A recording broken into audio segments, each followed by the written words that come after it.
Manju Vedic astrology మరియు tarot reading 9346559610.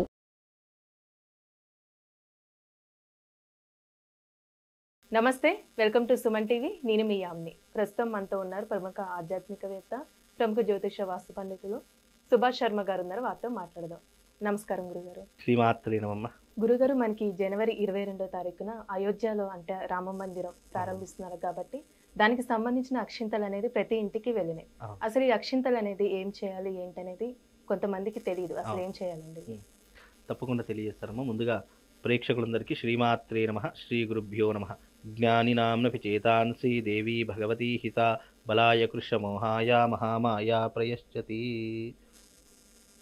ఈ అయోధ్యలో ఉన్నటువంటి రామ జన్మభూమి ఏదైతే ఉందో, రామ మందిర నిర్మాణం ఏదైతే ఉందో, దానికి ప్రతీకగా ప్రతి ఇంటింటికి కూడా విజయ అక్షతలు అని దీనికి పేరు. అంటే విజయ అక్షతలు అంటే 500 ఏళ్ల కళ నిజమవుతుంది. ఇన్ని రోజులు మనం వ్యయ ప్రయాసలు పడి మన రామ జన్మభూమి మనం దక్కించుకున్నాము. అక్కడ ఇక మనకు చిట్ట చివరిగా రాముడి యొక్క ప్రతిష్టా కార్యక్రమం అనేది నిర్వహిస్తున్నారు అనేటటువంటి ఆనందోత్సవంతో, అదే రకంగా రాముడి యొక్క సంపూర్ణమైనటువంటి అనుగ్రహము ఇంటింటికి చేరాలి అనేటటువంటి ఒక సంకల్పంతో ఈ అక్షతలు అనేటటువంటి ప్రతి ఇంటికి కూడా పంపించడం అనేటటువంటిది జరుగుతుంది. అక్షతలు అంటే అర్థం ఏమిటంటే క్షరము కానటువంటిది, నాశనము లేనటువంటిది, ఎప్పుడూ కూడా శుభాన్నే అందించేటటువంటిదే అక్షతలు. ఈ అక్షతలు అనేటటువంటివి ఇంటింటికి పంపించడం ద్వారా రాముడి యొక్క సంపూర్ణమైనటువంటి అనుగ్రహం ఏదైతే ఉందో అది ఇంటింటికి చేరాలి అనే ఒక సంకల్పంతో ఈ అక్షతలు అనేటటువంటివి ఇంటింటికి పంపిస్తున్నారు. ఇలాంటి సంకల్పాన్ని ఎవరైతే ప్రారంభం చేశారో నిజంగా వాళ్ళకి రాముడి యొక్క సంపూర్ణమైనటువంటి అనుగ్రహం ఉంటుందమ్మా. ఎందుకంటే ఇది చిన్న విషయం ఏమీ కాదు, చాలా పెద్ద విషయము. ఎంతోమంది ఎన్నో రకాలైనటువంటి కష్టాలు పడ్డారు, ఎన్నో రకాలైనటువంటి ఒడిదొడుకులు ఎదుర్కొని ఈ రోజున మన రామ జన్మభూమి, మన రామ మందిరం నిర్మిస్తున్నామంటే నిజంగా ఇందులో ఇద్దరికి చాలా మట్టుకు మనం అందరం కూడా కృతజ్ఞతలు తెలుపుకోవాలి. ఒకటి నరేంద్ర మోడీ గారికి, రెండు యోగి ఆదిత్య గారికి. ఎందుకు అంటే కనుక వీళ్ళిద్దరి కష్టం వల్లనే మనకు రామ జన్మభూమి దక్కింది అని చెప్పుకోవచ్చు. అలాగే ఎంతోమంది ఎన్నో రకాలైనటువంటి వ్యయ ప్రయాసలు పడి ఈ రోజున మనం రామ మందిర నిర్మాణం చేసుకుంటున్నాము అంటే నిజంగా ఆ రాముడు మనకు అందించినటువంటి గొప్ప వరము అని చెప్పుకోవచ్చు. అలాగే ఈ అక్షతలు కూడా ఇంటింటా పంచుతున్నారు అంటే గనక ఆ రాముడి అనుగ్రహంతో పాటు ఇంట్లో ధనధాన్యాదులు ఉండాలి, సిరి సంపదలు ఉండాలి. ఆ రాముడి యొక్క సంపూర్ణమైనటువంటి అనుగ్రహంతో పాటు 22వ తారీఖు రోజున జరిగే రామ మందిర నిర్మాణం ఏదైతే ఉందో, నిజానికి చాలా మందికి ఏదో కిలోలు అక్షతలు ఇవ్వడం, అక్షతలు అంటే కొద్దిగా ఇస్తున్నారు. కొంతమంది మీరు అన్నట్టుగా తెలియకుండా ఇవి అక్షతలు మనం ఇంతే ఏం చేసుకుంటామని చెప్పేసి కొంతమంది పారేస్తున్నారు, కొంతమంది తెలియకుండానే చెట్లలో వేసేస్తున్నారు, కొంతమంది ఏం చేస్తున్నారు మాకెందుకు ఈ అక్షతలు మీరే తీసుకోమండి అని చెప్పేసి వెనక్కి పంపేస్తూ ఉన్నారు. నిజానికి అలా చేయడం దోషభూయిష్టము.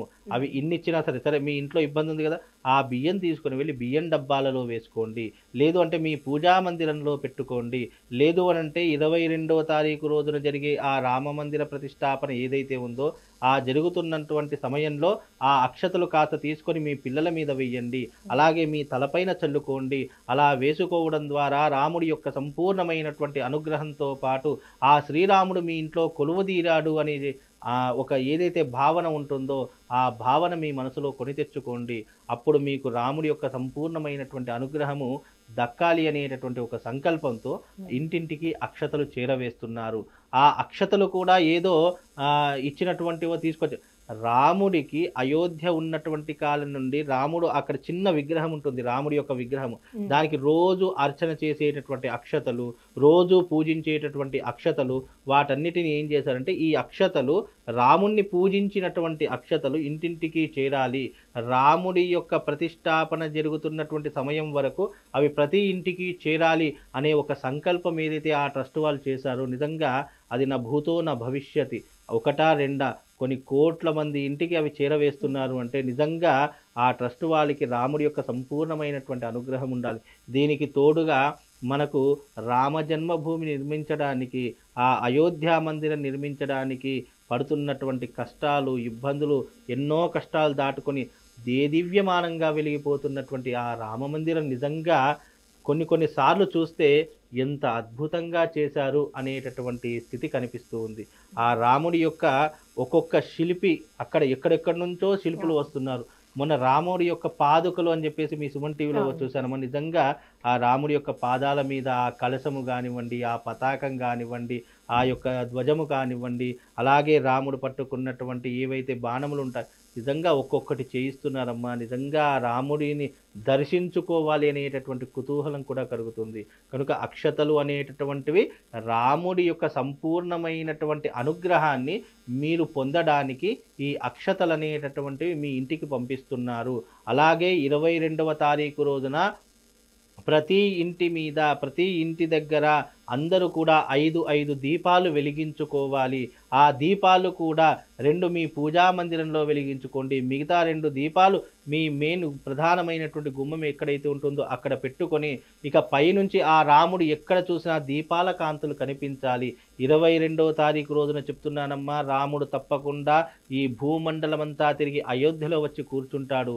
అంత గొప్పగా జరుగుతుంది అక్కడ ప్రతిష్టాపన కార్యక్రమము. నిజంగా అది కన్నుల పండుగగా ఉంటుంది. ఆ రాముడి యొక్క అనుగ్రహాన్ని అందరికీ పంచడానికే అక్షంతలు ఇస్తున్నారు తప్ప ఇదేదో బియ్యం ఎక్కువయ్యో అక్షతలు ఎక్కువయ్యో కాదు. ఇవన్నీ ఇంటింటికి మళ్ళీ ఆ రోజున దీపాలు వెలిగించడంతో పాటు ప్రతి హిందువు యొక్క ఇంటి మీద త్రివర్ణ పతాకం ఎగరాలి. త్రివర్ణ పతాకం రాముడి యొక్క త్రివర్ణ పతాకము, రాముడి యొక్క జెండా ఏదైతే ఉందో ఆ జెండా ప్రతి ఇంటి మీద కట్టుకోవాలి అనేటటువంటి నినాదం కూడా దీని ద్వారా సభాముఖంగా తెలియజేస్తున్నానమ్మా.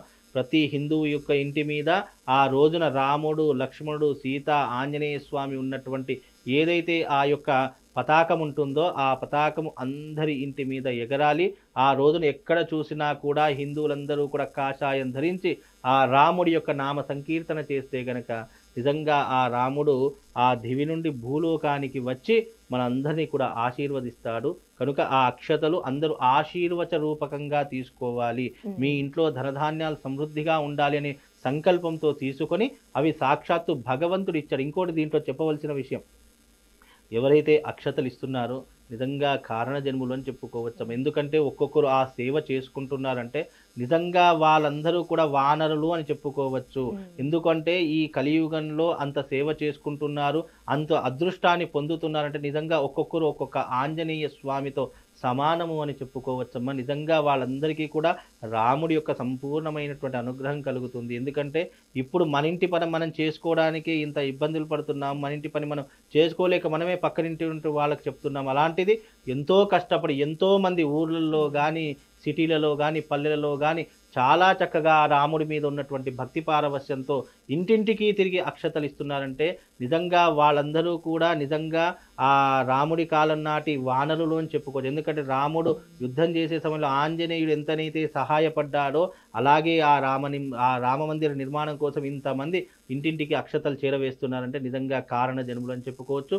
వాళ్ళందరికీ ఆ రాముడి యొక్క సంపూర్ణమైనటువంటి అనుగ్రహం కలగాలని కోరుకుంటూ అక్షతలందరూ కూడా ప్రసాద రూపకంగా తీసుకోండి, అక్షతలు వినియోగించుకోండి, రాముడి యొక్క అనుగ్రహాన్ని సంపూర్ణంగా పొందండి అమ్మా. జై శ్రీరామ్.